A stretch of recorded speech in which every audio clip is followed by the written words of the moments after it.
¿Alguna vez te has preguntado por qué la lujuria tiene tanto poder sobre la mente y el alma, incluso en personas de fe? Jesús lo dejó claro cuando dijo: pero yo les digo que cualquiera que mira a una mujer y la codicia ya ha cometido adulterio con ella en el corazón. Mateo 5:28. Esta advertencia no es solo sobre deseos pasajeros, sino sobre una guerra silenciosa que ocurre dentro de nosotros. La lujuria no empieza en el cuerpo, sino en el pensamiento, y desde ahí puede contaminar todo lo que somos.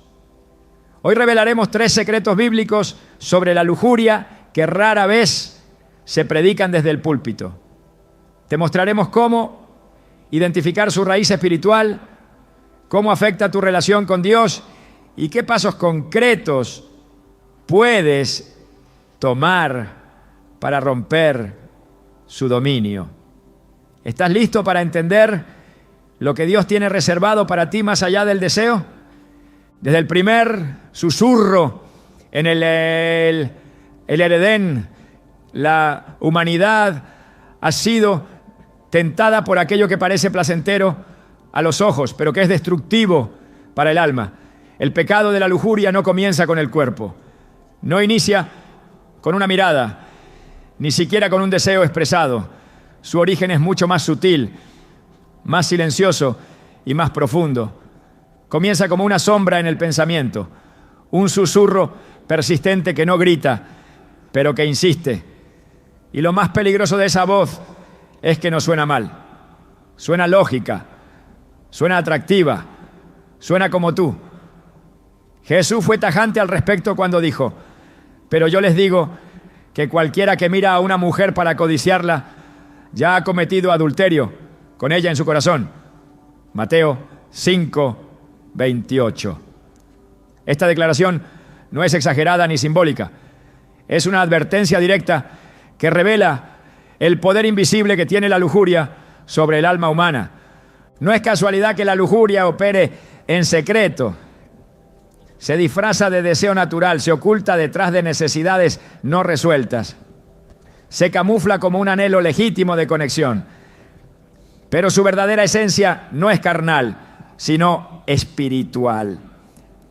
Es un espíritu que busca establecerse como dueño del corazón, desplazando a Dios en el lugar más íntimo del alma. Y cuando se le permite quedarse, no tarda en contaminar todo lo que toca: pensamientos, decisiones, relaciones, incluso la percepción de uno mismo.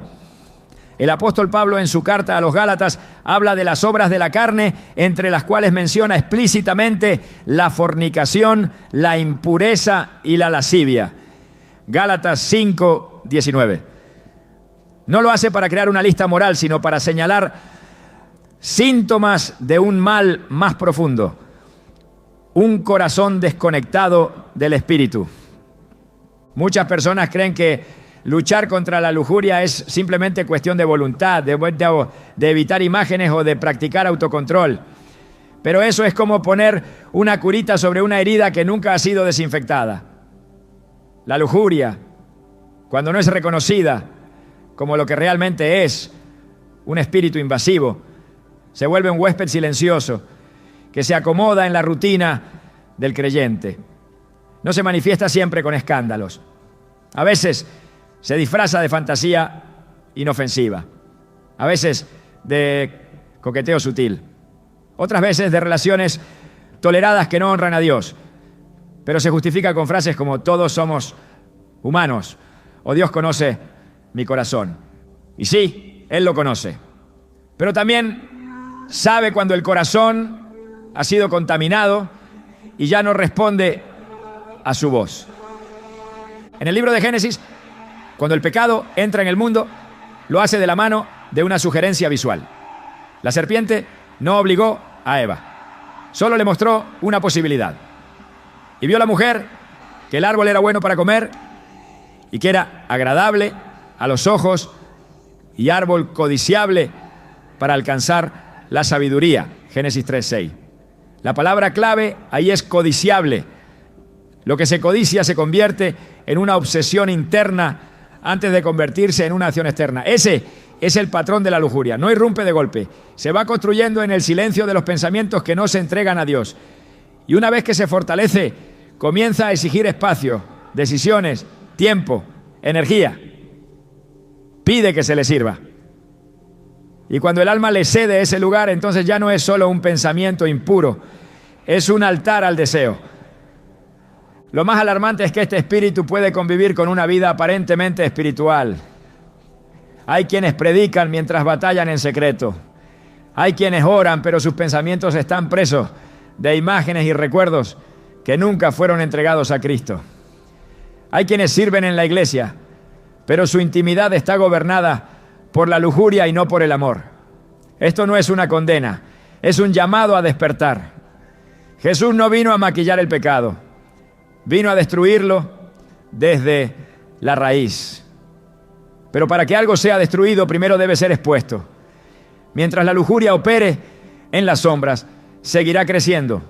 Pero cuando es sacada a la luz, comienza a perder su poder. Efesios 5:11 dice: no participen en las obras infructuosas de las tinieblas, sino más bien denúncienlas. La estrategia del enemigo no es empujarte al abismo de inmediato, sino acostumbrarte poco a poco a vivir lejos de la presencia de Dios. Y una de sus herramientas favoritas es la lujuria, porque sabe que mientras tu mente esté atrapada en deseos desenfrenados, tu espíritu estará desconectado del Padre. Es imposible servir plenamente a Dios mientras está esclavizado internamente por pensamientos no purificados.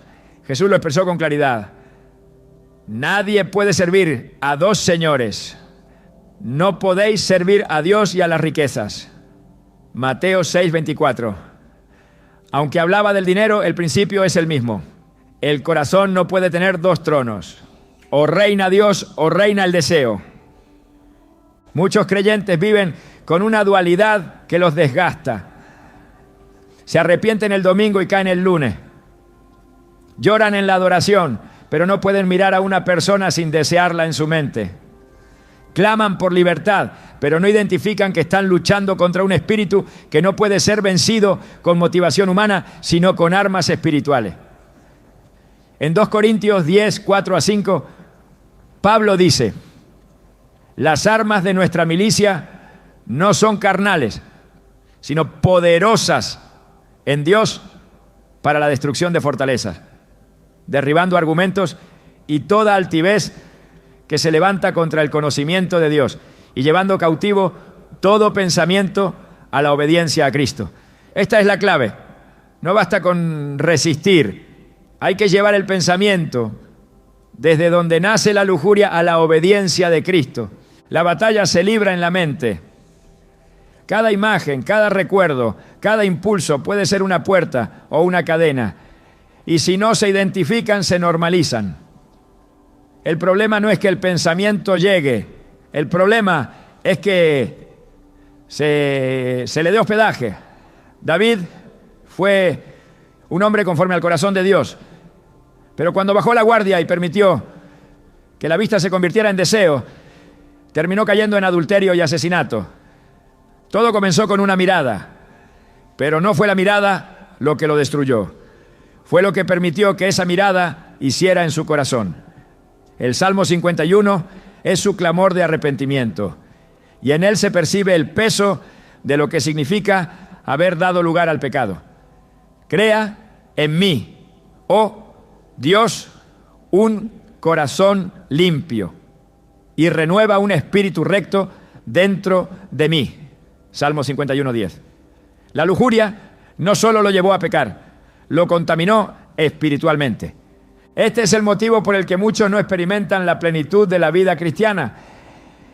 No porque Dios los haya rechazado, sino porque todavía están ligados por cadenas invisibles. La lujuria no necesita un acto externo para destruirte. Solo necesita que le abras la puerta del pensamiento y le dejes decorar tu interior con mentiras disfrazadas de deseo. Pero Dios, en su misericordia, no se limita a señalarnos el pecado.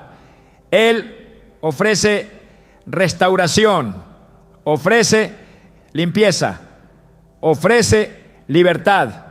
En el 1 Juan 1:9 encontramos una promesa poderosa. Si confesamos nuestros pecados, Él es fiel y justo para perdonar nuestros pecados y limpiarnos de toda maldad. Muchos se avergüenzan tanto de su lucha que nunca la confiesan. Viven con miedo, con culpa, con resentimiento hacia sí mismos. Creen que nadie más entiende, pero la verdad es que Dios no se escandaliza por tus pensamientos. Él ya los conoce. Lo que quiere es que se los entregues. No puedes vencer lo que te niegas a reconocer. El primer paso hacia la libertad es llamar a la lujuria por su nombre. Verla como lo que realmente es. Un espíritu que quiere gobernarte. Pero hay uno mayor. El Espíritu Santo no es una emoción. Es una persona que habita en ti si le das acceso. Y cuando Él entra, todo espíritu contrario debe salir. La pureza no es una utopía, es una realidad accesible para quienes rinden su interior a la autoridad de Cristo. No se trata de nunca fallar, se trata de no vivir esclavizado. Jesús no murió para que sobrevivas en la culpa. Murió para que camines en victoria. Cada vez que eliges rendir tus pensamientos, estás proclamando que Dios tiene autoridad sobre tu mente. Y esa decisión, aunque invisible para otros, tiene consecuencias eternas. La lujuria es sutil, pero no es invencible. Su poder radica en el secreto. Y cuando la traes a la luz, pierde su dominio. Este es el inicio de una guerra que no puedes seguir ignorando. No estás solo, no estás condenado, estás llamado a la libertad. Pero no una libertad superficial, sino una que transforma desde el pensamiento hasta la acción. El enemigo quiere que creas que siempre serás esclavo de este deseo. Pero la voz de Dios dice: a los que creen en mi nombre les he dado potestad de ser hechos hijos de Dios. Juan 1:12. Y los hijos no son esclavos, son herederos de una vida en santidad, en victoria, en plenitud. Es hora de cerrar la puerta al huésped silencioso. Es hora de permitir que la verdad de Dios invada cada rincón de tu interior. Porque la pureza no es una opción imposible. Es un derecho que te fue comprado con sangre. Y si Cristo ya pagó el precio, no tienes que vivir atado. La lujuria no es amor. Y esa distinción, aunque obvia a simple vista, se vuelve confusa cuando el alma está hambrienta y el corazón desorientado. Uno de los engaños más peligrosos que el enemigo ha sembrado es hacer que la lujuria parezca amor, que la necesidad se sienta como conexión y que la carencia sea confundida con deseo. Pero cuando se despoja de toda apariencia emocional, la lujuria se revela como lo que realmente es: una búsqueda desesperada por llenar un vacío que no puede ser colmado por otro ser humano. En su esencia, la lujuria intenta usurpar el lugar del amor de Dios. Presenta una alternativa inmediata, carnal y efímera a lo que solo el Creador puede entregar de forma verdadera y duradera. Por eso destruye, porque promete intimidad, pero solo deja vacío. Ofrece consuelo, pero engendra vergüenza. Pretende ser un camino hacia la satisfacción, pero conduce a la esclavitud. El alma que no ha sido saciada por el amor divino inevitablemente buscará sustitutos. Y entre todos los falsos consuelos, la lujuria es uno de los más eficaces para desviar a la persona de su propósito espiritual. La Biblia enseña que Dios es amor, no que tiene amor. Su naturaleza misma es amar. En el 1 Juan 4:16 se afirma: Dios es amor, y el que permanece en amor permanece en Dios y Dios en él. Esto significa que todo amor genuino tiene su origen en Dios, y todo lo que no procede de él, aunque parezca amor, es una distorsión. La lujuria no nace del amor, no busca el bien del otro, no honra, no protege, no edifica. En lugar de eso, consume. Reduce al otro a un objeto. Cambia la entrega por apropiación y la comunión por dominio. Su impulso no es dar, sino poseer. Y en ese cambio de intención se revela su verdadera raíz espiritual. Es una corrupción del diseño divino, un eco distorsionado del amor perfecto. Jesús habló con claridad sobre el corazón humano cuando enseñó que del corazón salen los malos pensamientos, los homicidios, los adulterios, las fornicaciones. Mateo 15:19. La lujuria no es un accidente de la biología, es una consecuencia del desorden interno. Es la manifestación de una necesidad no resuelta que busca una respuesta equivocada. El alma fue creada para vivir en plenitud con su Creador. Cuando esa comunión se interrumpe, cuando el hombre deja de beber de la fuente de agua viva, inevitablemente irá a cavar cisternas rotas que no retienen el agua, como denuncia el profeta Jeremías. Me dejaron a mí, fuente de agua viva, y cavaron para sí cisternas rotas que no retienen agua. Jeremías 2:13. Esa es la imagen perfecta de la lujuria. Una cisterna rota que no sacia, pero que se sigue buscando. La necesidad de amor no es el problema. Fue Dios mismo quien depositó en el ser humano el anhelo de pertenecer, de unirse, de amar y ser amado. El problema comienza cuando se intenta satisfacer esa necesidad fuera del marco que Dios ha establecido. El corazón, en su fragilidad, puede ser fácilmente engañado por impresiones momentáneas, por impulsos no filtrados, por emociones no gobernadas por el espíritu. Y cuando el deseo se convierte en amo, cuando el impulso toma el control, el alma se desconecta del amor verdadero y empieza a buscar satisfacción en aquello que nunca fue diseñado para saciar. La lujuria se alimenta del vacío. Mientras el corazón permanezca insatisfecho con Dios, mientras el alma no se rinda a su presencia y su palabra, el deseo de posesión seguirá al acecho. Pero cuando la relación con Dios es restaurada, cuando el Espíritu Santo ocupa el centro del interior humano, la lujuria pierde fuerza, porque la necesidad que la alimentaba ha sido suplida por la verdadera fuente. El Salmo 107:9 declara: porque sacia al alma menesterosa y llena de bien al alma hambrienta. No existe sustituto en este mundo que pueda hacer por el corazón lo que solo Dios puede hacer. Y esa es la verdad que la lujuria intenta ocultar. Muchos caen no porque amen demasiado, sino porque no conocen el amor verdadero. La falta de comprensión del amor bíblico deja al alma vulnerable a las falsificaciones emocionales. Pablo, en su carta a los Corintios, escribió que el amor es sufrido, es benigno. El amor no tiene envidia, no es jactancioso, no se envanece, no hace nada indebido. Primera carta a los Corintios 13, 4-5. Nada de eso está presente en la lujuria. La lujuria no espera, exige, no se sacrifica, toma, no se sujeta, manipula. Y cuando se consume, no deja gratitud, deja culpa. No acerca a Dios, aleja, no edifica el alma, la debilita. Este es el motivo por el que la lujuria destruye relaciones, incluso aquellas que comenzaron con buenas intenciones. Porque la base no era el amor de Dios, sino una necesidad emocional no procesada espiritualmente. Y toda relación que nace de un vacío termina reforzando ese vacío. Solo el amor que fluye desde la plenitud en Dios puede edificar algo duradero. Cuando una persona entra en una relación esperando que el otro llene lo que solo Dios puede llenar, ya ha puesto sobre esa persona una carga que no puede sostener, y tarde o temprano eso se quiebra. En Romanos 5:5 se nos da una promesa poderosa.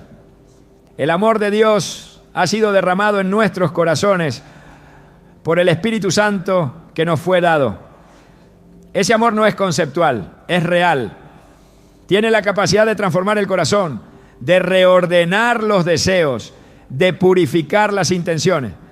Pero para que esto ocurra, es necesario reconocer que el deseo no puede gobernar más, que el hambre del alma no puede seguir siendo dirigida hacia pozos vacíos, que el cuerpo no puede seguir siendo instrumento de consumo emocional, que el alma no puede seguir persiguiendo migajas de afecto cuando el banquete del amor divino está disponible. Uno de los efectos más peligrosos de la lujuria es su capacidad de desensibilizar el alma. Lo que antes escandalizaba, ahora se tolera. Lo que antes se rechazaba, ahora se racionaliza. Y ese proceso de adormecimiento espiritual es uno de los mayores logros del enemigo. Cuando el corazón deja de distinguir entre lo santo y lo profano, cuando la conciencia se vuelve tibia, cuando la mente justifica lo que antes discernía como error, el terreno ya ha sido entregado. Por eso Pablo exhorta en Romanos 12:2. No se conformen a este mundo, sino transfórmense por medio de la renovación de su mente para que comprueben cuál es la buena, agradable y perfecta voluntad de Dios. La mente debe ser renovada porque el corazón solo puede amar correctamente cuando piensa correctamente. El pensamiento dominado por el espíritu da lugar a afectos ordenados. Y esos afectos se traducen en decisiones que honran a Dios. La lujuria, al contrario, introduce confusión en el pensamiento, distorsión en el afecto y destrucción en la acción. Es un fuego que comienza en la imaginación y termina por consumir la integridad. Proverbios 6, 27 a 28 lo expresa con fuerza. ¿Tomará el hombre fuego en su seno sin que sus vestidos ardan? ¿Andará el hombre sobre brasas sin que sus pies se quemen? Nadie se acerca a la lujuria sin llevarse quemaduras. Lo que el alma necesita no es un deseo saciado, sino un corazón transformado. Lo que el alma busca no es contacto físico, sino comunión espiritual. Y esa comunión solo puede establecerse cuando el amor verdadero ha echado raíces, cuando el alma ha sido saciada con el amor de Dios. La lujuria ya no tiene terreno fértil donde crecer, la mente se eleva, el corazón se estabiliza, el cuerpo se ordena, el caos interior es reemplazado por paz, el desorden es sustituido por dirección y la esclavitud da paso a la libertad. El amor de Dios no es teórico ni distante, es real, es tangible, es transformador, pero no entra por la fuerza, se recibe con rendición. Y solo cuando se reconoce que todo intento de suplir ese amor por medios humanos ha fracasado, entonces el alma está lista para ser renovada. Isaías 55:1 hace una invitación eterna. Todos los sedientos, venid a las aguas, y los que no tienen dinero, venid, comprad y comed, sin dinero y sin precio. La lujuria cobra caro y no da nada duradero. El amor de Dios es gratuito y lo transforma todo. Existen patrones invisibles que se repiten con exactitud milimétrica de una generación a otra, sin ser detectados a simple vista. El alma hereda más que rasgos físicos o tradiciones culturales. Hereda también inclinaciones, impulsos, debilidades espirituales que se transmiten como una sombra silenciosa a través de los años. La lujuria, cuando no es confrontada, puede convertirse en una herencia maldita que contamina la sangre, nubla el discernimiento y entorpece el propósito de quien la arrastra sin saberlo. Muchos no entienden por qué luchan con pensamientos que no sembraron, deseos que no pidieron, impulsos que no encajan con su fe. Pero la raíz de esta lucha puede estar sembrada en una historia familiar no resuelta, en un pecado antiguo que nunca fue confesado, en una puerta abierta que nunca fue cerrada. En el libro del Éxodo, Dios declara una verdad espiritual que, aunque difícil de aceptar, no puede ser ignorada. Porque yo soy Jehová tu Dios, fuerte, celoso, que visito la maldad de los padres sobre los hijos hasta la tercera y cuarta generación de los que me aborrecen. Éxodo 25. Esta afirmación no es una sentencia caprichosa, sino una revelación del principio de transferencia espiritual. Cuando un pecado se normaliza dentro de una familia, cuando no hay arrepentimiento genuino ni ruptura espiritual, el terreno queda preparado para que esa maldición se perpetúe. No se trata de una repetición mecánica, sino de un condicionamiento espiritual que moldea la inclinación del corazón desde temprano. La historia de David y su descendencia ilustra con claridad el efecto destructivo de la lujuria no confrontada. David, un hombre conforme al corazón de Dios, fue debilitado por su deseo al punto de cometer adulterio con Betsabé y ordenar la muerte de su esposo. Aunque se arrepintió y fue perdonado, las consecuencias no desaparecieron. La herida espiritual quedó abierta en su casa. Su hijo Amnón violó a su media hermana Tamar, repitiendo el mismo patrón de deseo incontrolado. Absalón, el otro hijo, reaccionó con odio y asesinato. Y más tarde se rebeló contra su padre, sumiendo a la familia real en el caos. La lujuria que David no cortó de raíz terminó corrompiendo la estructura interna de su linaje. Segunda de Samuel es un testimonio silencioso de cómo el pecado no tratado se convierte en un río que arrastra a los descendientes. Estas repeticiones no son coincidencia, son advertencias espirituales. En muchas familias el pecado sexual ha operado como una marca invisible, infidelidades que se repiten, impulsos desordenados que serán. Una atracción constante por lo prohibido que parece imposible de vencer. La lujuria se convierte entonces en una estructura generacional que instala su base en lo emocional, lo mental y lo espiritual. Pero por más profunda que parezca, no es invencible. El poder de Cristo no solo perdona el pecado presente, también corta la raíz del pasado. En Lamentaciones 5:7 leemos: nuestros padres pecaron y han muerto, y nosotros llevamos su castigo. Esta confesión no es resignación, es discernimiento. Reconocer la carga heredada es el primer paso para desactivarla. El propósito de Dios para cada vida no depende de la historia de la familia, pero sí puede verse obstaculizado por las cadenas que esa historia deja si no se rompen en oración, confesión y consagración. Muchos sienten que su avance espiritual se detiene sin explicación, que sus pensamientos están saturados por imágenes impuras que no alimentaron voluntariamente, que sus decisiones emocionales están marcadas por la inestabilidad o el deseo constante de validación a través del contacto físico. Todo esto puede tener su origen en una transferencia espiritual no reconocida. Efesios 6:12. Recuerda que nuestra lucha no es contra carne ni sangre, sino contra principados, contra potestades, contra los gobernadores de las tinieblas de este siglo. Y estos principados no respetan generaciones, sino se les enfrenta con armas espirituales. En el libro de Josué, Dios instruyó al pueblo de Israel a destruir toda influencia pagana que pudiera contaminar la herencia prometida. No fue un acto cultural, fue una acción espiritual. Cada ídolo derribado, cada práctica impura erradicada, era una señal de que la nueva generación no caminaría bajo las cadenas del pasado. Del mismo modo, todo creyente que identifica la herencia espiritual de lujuria en su familia debe ponerse de pie con la misma determinación. No con temor, sino con autoridad. No con culpa, sino con identidad. La cruz de Cristo no solo canceló el pecado individual, también rompió el poder del pecado transmitido.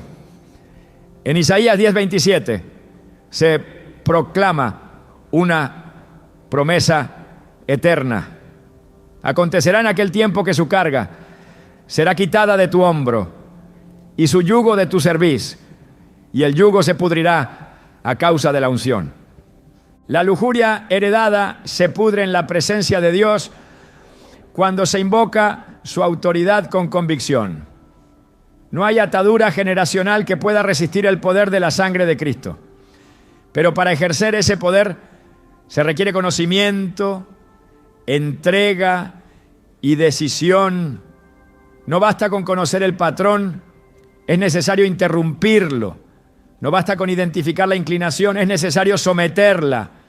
No basta con llorar por el pasado, es necesario romper los pactos invisibles que aún le dan permiso al enemigo para operar.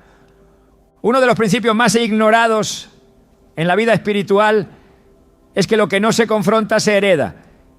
Lo que se tolera en secreto termina manifestándose en público. Lo que se minimiza termina multiplicándose. Por eso, el llamado de Dios no es a gestionar el pecado, sino a eliminarlo desde la raíz. Cuando Jesús enseñó sobre el pecado del deseo, dijo sin rodeos: si tu ojo derecho te es ocasión de caer, sácalo. Y si tu mano derecha te es ocasión de caer, córtala. Mateo 5, 29, 30. No estaba hablando de mutilación física, sino de un acto espiritual de ruptura radical. El lenguaje es violento porque la atadura lo exige. La lujuria no es un error, es una cadena. Y toda cadena requiere una espada que la rompa. El objetivo del enemigo al perpetuar este pecado en la familia no es solo producir culpa, sino debilitar la capacidad espiritual de quienes han sido llamados a cambiar la historia. Si logra contaminar a una generación con deseo impuro, logra neutralizar su autoridad, distorsionar su identidad y detener su avance. La lujuria tiene un costo más alto que el placer momentáneo. Su precio es el estancamiento espiritual, el alejamiento de la voz de Dios y muchas veces la desviación total del llamado. En el Salmo 78 se relata cómo una generación que había visto las maravillas de Dios se desvió por no guardar su corazón. Pecaron aún contra él, rebelándose contra el Altísimo en el desierto. Salmo 78, 17. La rebelión fue precedida por la contaminación interior. Siempre lo es. Dios no permite que sus hijos vivan atados sin enviar señales, sin provocar incomodidades internas, sin hacer sonar la alarma de la conciencia. Si hay una lucha constante con la lujuria, si el pensamiento insiste en inclinarse hacia ese deseo impuro, si la intimidad espiritual se ha debilitado, es probable que haya un legado que debe ser renunciado. No basta con resistir el impulso, es necesario declarar la ruptura de todo vínculo que haya sido establecido, consciente o inconscientemente, en generaciones pasadas. Y esa declaración debe estar basada en la autoridad de la palabra. Gálatas 3:13 afirma: Cristo nos redimió de la maldición de la ley, hecho por nosotros maldición. Todo lo que el pasado intentó imponer queda sin efecto bajo esa redención. El plan de Dios es que cada nueva generación camine con más luz, más autoridad, más pureza. Pero para que eso ocurra, alguien debe decidir que con él o con ella se rompe la repetición, que el ciclo termina aquí, que lo que fue tolerado por otros no será aceptado ahora, que el cuerpo ya no servirá como vehículo del pecado, sino como templo del Espíritu Santo, que la mente ya no será un campo de batalla abierto, sino un altar exclusivo para el pensamiento de Cristo. Filipenses 2:5 declara: haya pues en vosotros este sentir que hubo también en Cristo Jesús. Y en Cristo no hubo lujuria, solo amor perfecto, puro, santo, entregado. Dios no llama a los perfectos, llama a los disponibles, llama a los decididos, llama a los que están dispuestos a mirar hacia atrás, identificar la raíz y luego mirar hacia adelante con una decisión irrevocable. No repetir la historia. Y esa decisión no solo afecta al individuo, afecta a sus hijos, a su entorno, a sus generaciones futuras. La pureza no es solo un estado personal, es una herencia que se construye con convicción y se protege con obediencia. Si el pecado puede transmitirse, cuánto más la santidad. Si la lujuria puede corromper una familia, cuánto más la consagración puede restaurarla. Lo que comienza en el corazón de uno puede transformar el destino de muchos. Y ese es el poder que está en tus manos si decides no cargar más con lo que otros dejaron pendiente. Las puertas que otros abrieron, tú puedes cerrarlas. Las cadenas que otros ignoraron, tú puedes romperlas. Los pactos que otros firmaron con su silencio, tú puedes anularlos con tu obediencia. Dios está buscando corazones que se levanten no solo por sí mismos, no, sino por los que vendrán. Y cuando encuentra uno, hace cosas que trascienden el tiempo y la sangre, porque su fidelidad alcanza hasta 1000 generaciones de los que lo aman y guardan sus mandamientos. La lujuria ha florecido en los rincones donde la verdad ha sido silenciada. No en el mundo, donde ya se espera que el pecado sea celebrado, sino dentro de aquellos espacios donde debería ser confrontado con la palabra, discernido, en epunen el acorilo, el espíritu guayarito y arrancado de raíz. Las iglesias llamadas a ser columnas de la verdad han caído muchas veces en una pasividad peligrosa. Se ha enseñado sobre el amor, sobre la prosperidad, sobre la gracia, pero poco se ha dicho con autoridad sobre los pecados que corroen en secreto, que deforman la identidad y debilitan el carácter espiritual del creyente. La lujuria no ha sido ignorada por error, sino por una estrategia más sutil. El miedo a incomodar, el deseo de complacer, el afán de retener audiencias. Y esa omisión ha tenido consecuencias profundas. Cuando se deja de predicar lo que hiere la carne, se deja también de sanar lo que enferma el alma. La palabra de Dios no fue dada para entretener al oyente, sino para transformar al pecador. Y esa transformación no ocurre cuando se suaviza lo que el cielo ha declarado urgente. En 2 Timoteo 4, 3-4, Pablo anticipa una realidad que hoy se manifiesta con crudeza, porque vendrá tiempo cuando no sufrirán la sana doctrina, sino que teniendo comezón de oír, se amontonarán maestros conforme a sus propias concupiscencias y apartarán de la verdad del oído y se volverán a las fábulas. El silencio sobre la lujuria no es una falta de conocimiento, es una respuesta a esa comezón. Se predica lo que agrada, no lo que libera. El peligro no está solo en el pecado que se comete, sino en el que se normaliza. Cuando una congregación evita hablar del poder destructivo de la lujuria, está dejando a sus miembros vulnerables ante un enemigo que no tiene misericordia. No se trata de moralismo ni de legalismo, sino de protección espiritual. En Ezequiel 3:18, Dios responsabiliza al atalaya que no advierte al impío de su mal camino. Si yo dijere al impío, de cierto morirás, y tú no le amonestares ni le hablares. El impío morirá por su pecado, pero su sangre demandaré de tu mano. El silencio del púlpito no es neutro, es culpable.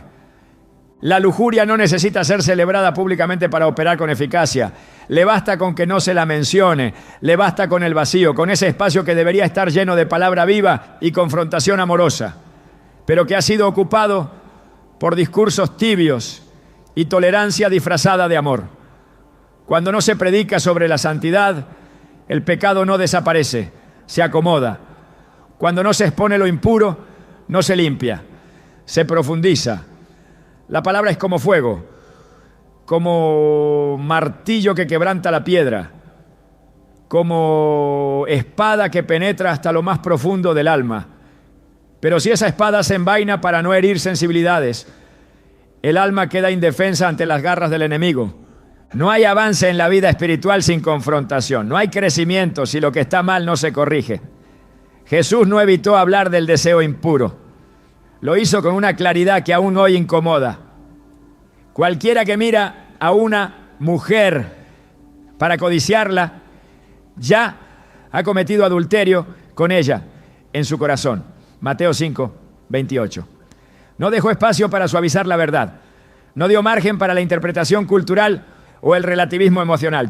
Llamó al pecado por su nombre y trazó una línea nítida entre el pensamiento puro y el corazón contaminado. Esa claridad hoy es reemplazada en muchos lugares por discursos que elevan la autoestima pero no purifican el espíritu. Cuando se predica un evangelio sin cruz, se genera una fe sin poder. Y el poder no se manifiesta en una atmósfera emocional, sino en una transformación interior real. La iglesia que no habla de la lujuria es una iglesia que deja sin herramientas a los que luchan en secreto. Es una iglesia que ve al caído, pero no lo equipa para levantarse. Es una iglesia que alimenta la apariencia, pero descuida la raíz. Jesús no vino a maquillarnos, vino a limpiarnos. Y esa limpieza solo se produce cuando la verdad, por dura que parezca, es proclamada con valentía y con dirección divina. El apóstol Pablo fue claro al instruir a los creyentes sobre la vida en el Espíritu. En Gálatas 5:24 afirma: los que son de Cristo han crucificado la carne con sus pasiones y deseos. Crucificar no es suavizar, no es ignorar, es matar, es llevar al pecado a la cruz y dejarlo allí. Pero ¿cómo alguien puede crucificar lo que no se le ha enseñado a reconocer como enemigo? ¿Cómo puede alguien vencer la lujuria si nunca ha oído una predicación que la identifique como destructiva, que la desenmascare como obstáculo, que la revele como el veneno que seca la raíz de la comunión con Dios? El silencio es cómodo, pero el silencio también es cómplice. Donde no hay verdad, hay permisividad. Y donde hay permisividad, el pecado crece sin resistencia. En Apocalipsis, Jesús reprende con firmeza a la iglesia de Tiatira por tolerar a Jezabel, una figura que representa la seducción espiritual y la impureza. No se trataba de lo que se enseñaba abiertamente, sino de lo que se permitía en lo oculto. Apocalipsis 2:20 dice: pero tengo unas pocas cosas contra ti, que toleras que esa mujer, Jezabel, seduzca a mis siervos a fornicar. La advertencia fue clara: no basta con enseñar lo correcto, hay que rechazar lo corrupto. No es suficiente con proclamar amor, hay que denunciar el veneno que impide al alma responder a ese amor. Cada generación necesita voces que no teman señalar el camino, aunque eso implique incomodidad. Las ovejas no necesitan entretenimiento, necesitan dirección. Y el pastor que guarda silencio mientras el lobo devora no está cuidando el rebaño, está abandonando su llamado. La lujuria no va a detenerse por sí sola. Necesita ser enfrentada con verdad, con poder, con palabra viva, que corte con precisión y restaure con profundidad. Hebreos 4:12 nos recuerda que la palabra de Dios es viva y eficaz y más cortante que toda espada de dos filos, y discierne los pensamientos y las intenciones del corazón. Ese es el nivel de profundidad que transforma. Esa es la clase de enseñanza que limpia, no la que halaga la superficie, sino la que penetra en lo oculto y lo purifica. El creyente que vive atrapado en la lujuria y nunca escucha una palabra que lo confronte está siendo alimentado a medias. No se trata de condenar, sino de advertir. No se trata de herir, sino de sanar. No se trata de crear temor, sino de despertar conciencia.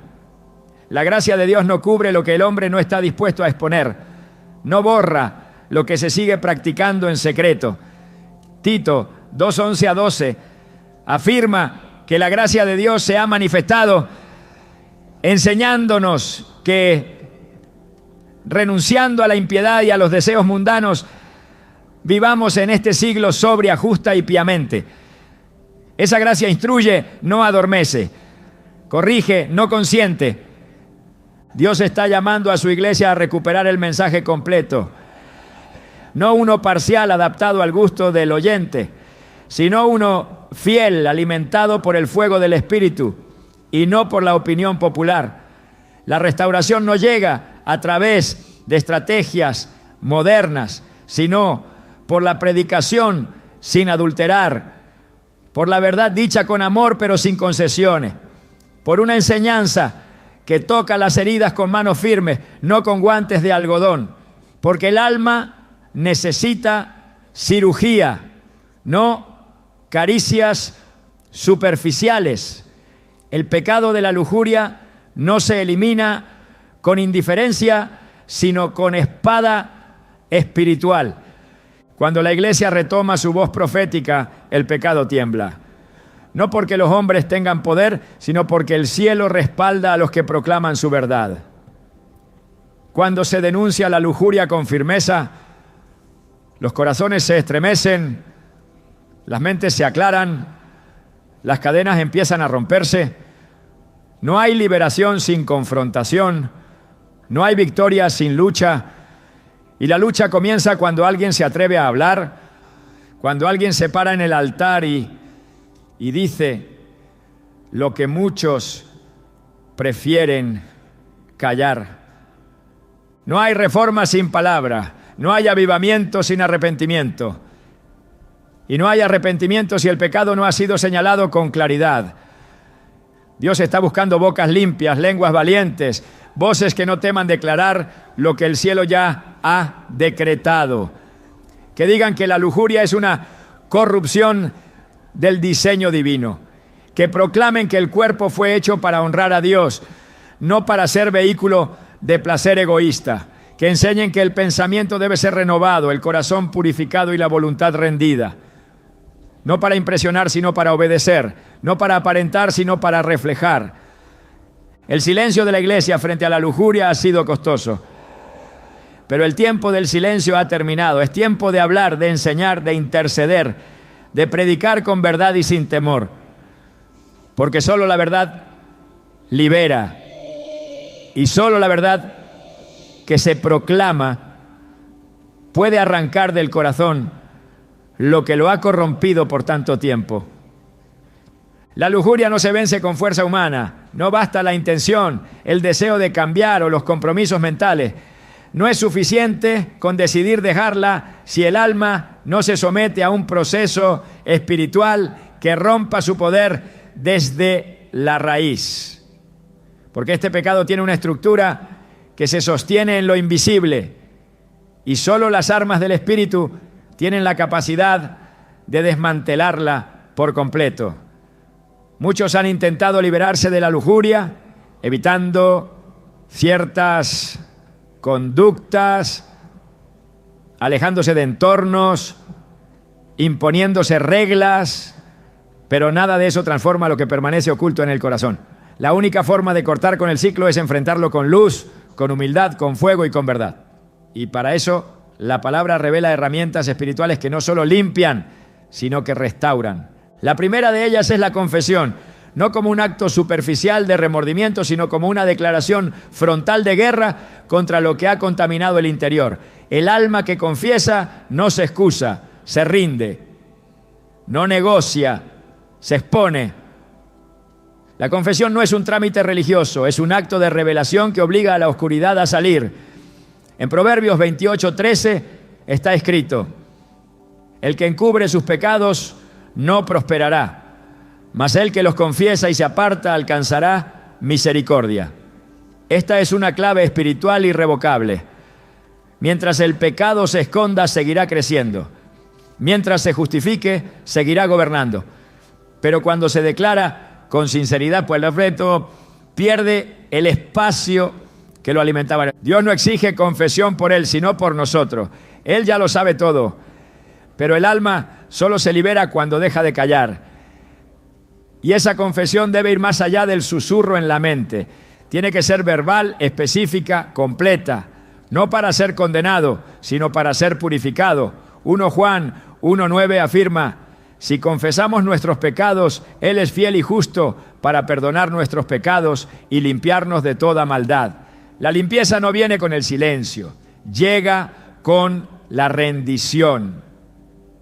La confesión no es señal de debilidad, es evidencia de que el alma ha decidido dejar de proteger lo que la destruye, que ha renunciado al pacto con el deseo, que ya no está dispuesta a convivir con lo que apaga la voz del Espíritu. Pero la confesión no es el único paso. La lujuria no solo se alimenta del silencio, se fortalece también con hábitos que esclavizan los sentidos y debilitan el espíritu.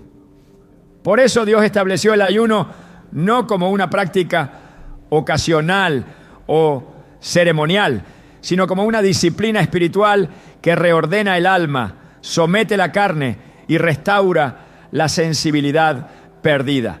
El ayuno rompe cadenas porque reduce al cuerpo a lo esencial y exalta la voz de Dios por encima del ruido de las emociones. Isaías 58 describe el ayuno verdadero como aquel que desata las ligaduras de impiedad, que suelta las cargas de opresión y que deja libres a los quebrantados. Isaías 58, 6.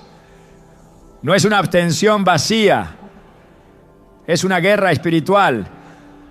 La lujuria necesita que el cuerpo sea dominante, que el deseo mande, que la carne imponga su urgencia. Pero cuando el creyente ayuna con propósito, con humildad, con dirección divina, declara con su cuerpo que ya no será esclavo del impulso. El ayuno debilita las estructuras internas del pecado porque niega el alimento físico mientras fortalece el alimento espiritual. Cada día de ayuno no es una simple resistencia, es un acto profético que declara al cielo y al infierno que el alma está en transición, que se está reclamando de nuevo el territorio perdido. Las imágenes contaminadas empieza a ser renovada. Romanos 12, 1-2 lo expresa con claridad. Presentad vuestros cuerpos en sacrificio vivo. No os conforméis a este siglo, sino transformaos por medio de la renovación de vuestro entendimiento. No se trata solo de resistir el pecado, se trata de rendir el cuerpo y renovar la mente. Y ese proceso requiere disciplina espiritual, no solo buenas intenciones. En la Escritura, los grandes cambios espirituales siempre fueron precedidos por tiempos de ayuno y humillación. Moisés ayunó antes de recibir la ley. Esther ayunó antes de entrar al palacio. Elías ayunó antes de escuchar la voz de Dios. Jesús mismo ayunó 40 días antes de iniciar su ministerio. Cada uno de ellos se vació para ser lleno. Se debilitó físicamente para ser fortalecido espiritualmente. Se desconectó del mundo para alinearse con el cielo. Y en esa alineación es donde se produce la verdadera libertad. Porque no hay libertad en seguir resistiendo solo. La libertad verdadera ocurre cuando el corazón es invadido por el poder del Espíritu Santo.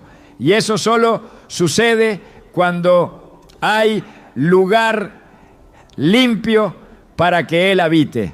La lujuria no puede convivir con una vida de búsqueda profunda. No resiste la oración constante. No sobrevive al ayuno sostenido. No se alimenta en un corazón que confiesa, que gime, que se quiebra en presencia de Dios. Porque el fuego del Espíritu consume lo que no le pertenece. Pero ese fuego no desciende sobre lo que no se ha rendido. Dios no fuerza la restauración. Él la activa cuando ve que el alma ha tomado la decisión de morir a sí misma para vivir para Él. Gálatas 5:16 lo declara así: andad en el Espíritu y no satisfagáis los deseos de la carne. No dice que la carne desaparecerá, sino que no será obedecida. Y eso es lo que el ayuno produce: un alma que manda y una carne que se sujeta. Muchos no han vencido la lujuria porque no han dejado de justificarla, porque no han vaciado su alma delante de Dios, porque no han rendido su cuerpo en sacrificio voluntario. Pero hoy la invitación no es a intentarlo una vez más con las mismas armas. Es a tomar las herramientas que el cielo ya dejó establecidas, a confesar con sinceridad, a ayunar con humildad, a resistir con convicción y a permitir que el Espíritu Santo haga lo que solo Él puede hacer: romper el ciclo. Porque hay ciclos que no se rompen con fuerza, sino con fuego. Y ese fuego está disponible para todo el que está dispuesto a vaciarse. La restauración no es inmediata, pero es inevitable. Cuando el alma se rinde, el deseo no desaparece en un día, pero su dominio se quiebra cuando el corazón se somete. El pensamiento no se limpia por inercia, pero comienza a ser purificado cuando se llena de palabra. Por eso la confesión debe ir acompañada de meditación diaria. El ayuno debe estar alineado con oración constante, porque no se trata solo de dejar de pecar, sino de construir una nueva estructura interior donde el espíritu tenga control absoluto. El alma fue creada para ser habitada, y si no la llena Dios, la llenará el deseo. No hay pecado tan profundo que no pueda ser perdonado. No hay hábito tan fuerte que no pueda ser quebrado. No hay historia tan marcada que no pueda ser reescrita. Pero todo eso depende de una decisión. La decisión de dejar de ocultar, de dejar de resistir en lo superficial, de entregarse completamente, de permitir que la cruz no sea solo un símbolo, sino una herramienta de muerte y resurrección. Porque la cruz sigue teniendo poder, pero solo para los que deciden cargarla. Y cargarla significa morir al placer fácil, al deseo egoísta, al impulso carnal. Dios no quiere hijos que sobrevivan, quiere hijos que reinen, que vivan en libertad, en santidad, en plenitud. Y esa vida está al alcance de todo el que diga con el corazón: estoy listo para rendirme. El camino está trazado. La puerta está abierta. El poder ya fue entregado. Solo falta la decisión. La lujuria pierde autoridad cuando el cuerpo recupera su propósito. Mientras el ser humano se perciba como dueño de sí mismo, seguirá creyendo que puede usar su cuerpo como le plazca. Pero cuando se revela la verdad, todo cambia. El cuerpo no fue creado para ser un instrumento del deseo, sino un santuario. No es propiedad privada, es posesión consagrada. No existe para satisfacer impulsos, sino para reflejar la gloria de su creador. Esta es la verdad que el enemigo ha intentado ocultar con más empeño, porque cuando un hijo de Dios entiende que es templo, la lujuria deja de tener poder sobre él. El apóstol Pablo lo dijo con autoridad en 1 Corintios 6, 19 a 20. ¿O ignoráis que vuestro cuerpo es templo del Espíritu Santo y que no sois vuestro? Porque habéis sido comprados por precio. Glorificad, pues, a Dios en vuestro cuerpo y en vuestro espíritu, los cuales son de Dios. Este no es un llamado simbólico, es una realidad espiritual. Todo aquel que ha sido redimido por Cristo ha sido comprado con su sangre. Y lo que ha sido comprado ya no se posee a sí mismo. El cuerpo pertenece al Señor. Fue hecho para la pureza, para la adoración, para ser habitación de lo santo. Y cuando esa identidad se asume, el pecado ya no puede ocupar el mismo espacio. La lujuria necesita que el cuerpo sea visto como un objeto, pero el espíritu lo ha declarado altar. La lujuria trata al cuerpo como una herramienta para el placer momentáneo. El cielo lo ve como un canal para expresar la voluntad de Dios en la tierra. El conflicto no está solo en la conducta, sino en la identidad. Porque cuando el creyente sigue pensando que es libre de usar su cuerpo como desee, le abre la puerta al enemigo para entrar con fuerza. Pero cuando se cierra esa puerta con convicción y reverencia, el pecado pierde derecho legal. La pureza no es una meta moralista, es una forma de adoración. es una respuesta a la santidad de aquel que ha decidido habitar en el interior. Dios no busca cuerpos perfectos, busca cuerpos consagrados. No demanda estética, demanda obediencia. No pide perfección, pide rendición. El Espíritu Santo no comparte espacio con lo impuro. Donde Él entra, limpia. Donde Él habita, transforma. Y cuando toma posesión del cuerpo, lo convierte en instrumento de honra.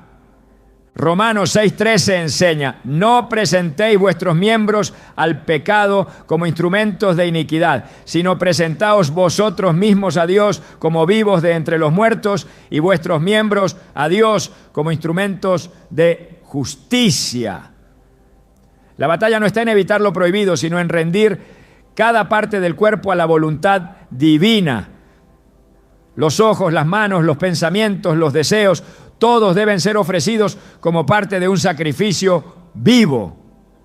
Porque lo que no se entrega, el enemigo lo reclama. Pero lo que se rinde, el cielo lo usa. La lujuria se fortalece cuando el cuerpo no ha sido entregado en totalidad. Pero cuando el alma declara que ya no se pertenece, cuando el cuerpo es presentado como templo, cuando la mente es renovada por la palabra, la presencia de Dios se manifiesta con poder. Y no hay fuerza de las tinieblas que pueda resistir a un cuerpo que ha sido convertido en altar, porque el fuego del cielo no desciende sobre estructuras vacías, sino sobre templos que han sido preparados con reverencia. La verdadera libertad se manifiesta cuando el creyente vive en conciencia constante de quien lo habita. Cuando cada decisión, cada movimiento, cada pensamiento está gobernado por la verdad de que el Espíritu Santo reside en su interior. Esa conciencia no genera temor, produce reverencia, no paraliza, empodera, no condena, purifica, porque saber que Dios habita en uno no es una carga, es una honra, es el privilegio más alto que un alma puede experimentar, y ese privilegio exige una vida alineada a su presencia. La lujuria no puede habitar donde el Espíritu es Señor, y cuando el cuerpo deja de ser trono del deseo para convertirse en trono de la gloria de Dios, la batalla ya está ganada. El enemigo huye. La tentación pierde fuerza. Y el propósito comienza a cumplirse. Porque no se puede servir a dos señores. No se puede ser templo y ser instrumento del pecado al mismo tiempo. Cuando el cuerpo es consagrado, la lujuria no encuentra terreno fértil. Se seca, se desvanece, se rompe. Dios está levantando una generación de templos vivos, no de espectadores, sino de portadores de gloria, no de creyentes ocasionales, sino de sacerdotes consagrados, no de cuerpos disponibles para el deseo, sino de cuerpos disponibles para la voluntad del cielo. Y todo comienza con una decisión, la decisión de rendirse, de consagrarse, de vivir como lo que realmente se es, un templo del Espíritu Santo. Lo más peligroso de la lujuria no es lo que hace con tu cuerpo, sino lo que intenta robarle a tu espíritu. Porque detrás del deseo distorsionado se esconde una estrategia precisa: distraerte del destino que Dios escribió para ti antes de que nacieras. Ese es el verdadero objetivo del enemigo. No solo corromper tu conducta, sino alejarte de la gloria para la que fuiste creado. Y esa gloria comienza cuando el corazón deja de mendigar afectos y se atreve a caminar en la plenitud de quien ya ha sido amado desde la eternidad. La batalla contra la lujuria no es solo una lucha por pureza, es una guerra por visión. Porque el que vive atrapado en el deseo pierde la capacidad de ver con claridad lo que el cielo ha preparado. El alma se nubla, la fe se apaga, el oído espiritual se cierra y sin visión el pueblo perece. Pero cuando el deseo deja de gobernar, cuando el alma es liberada, cuando la carne se somete, entonces los ojos se abren y la voz de Dios vuelve a resonar con fuerza en lo profundo no para condenar, sino para llamar, no para acusar, sino para restaurar. Dios no quiere hijos que simplemente eviten pecar. Quiere hijos que avancen, que edifiquen, que conquisten lo que les ha sido prometido. Y eso solo será posible cuando el corazón deje de mirar hacia lo prohibido y se enfoque en lo eterno. La lujuria empuja hacia abajo, pero el espíritu siempre eleva, siempre dirige hacia la verdad, siempre alinea con el propósito. Hoy no termina una lucha, hoy comienza una restauración, una que no se basa en esfuerzos humanos, sino en la gracia que transforma desde dentro. La lujuria no define quién eres, Dios ya lo hizo. Y lo que Él declaró, ningún pecado tiene poder para borrar.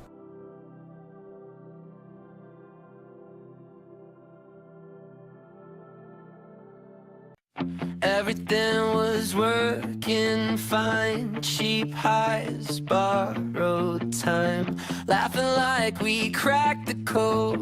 Running fast with nowhere to go. Same streets, different night. Same wrongs, feeling right. We said this will never end. Funny how it does, my friend. It's good till it's gone. We don't see it coming. It works up until it isn't. Feels right up until it breaks. We don't stop, we don't listen till we feel it in our chest. It's fired up until it isn't. Love, like youth and limits. We keep going like we're winning up until it isn't.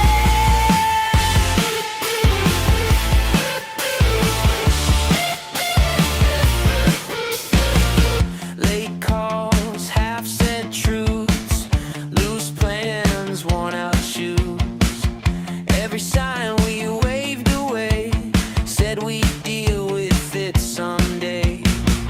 Hands full, heads too loud, lost ourselves inside the crowd. We weren't blind, we just believed things stay good if you don't leave. Same song, different face, same mistake, different lanes. It works up until it isn't. Feels right up until it breaks. We don't stop, we don't listen until we feel it in our chest. It's fired up until it isn't. Love, like youth and limits. We keep going like we're winning up until it isn't.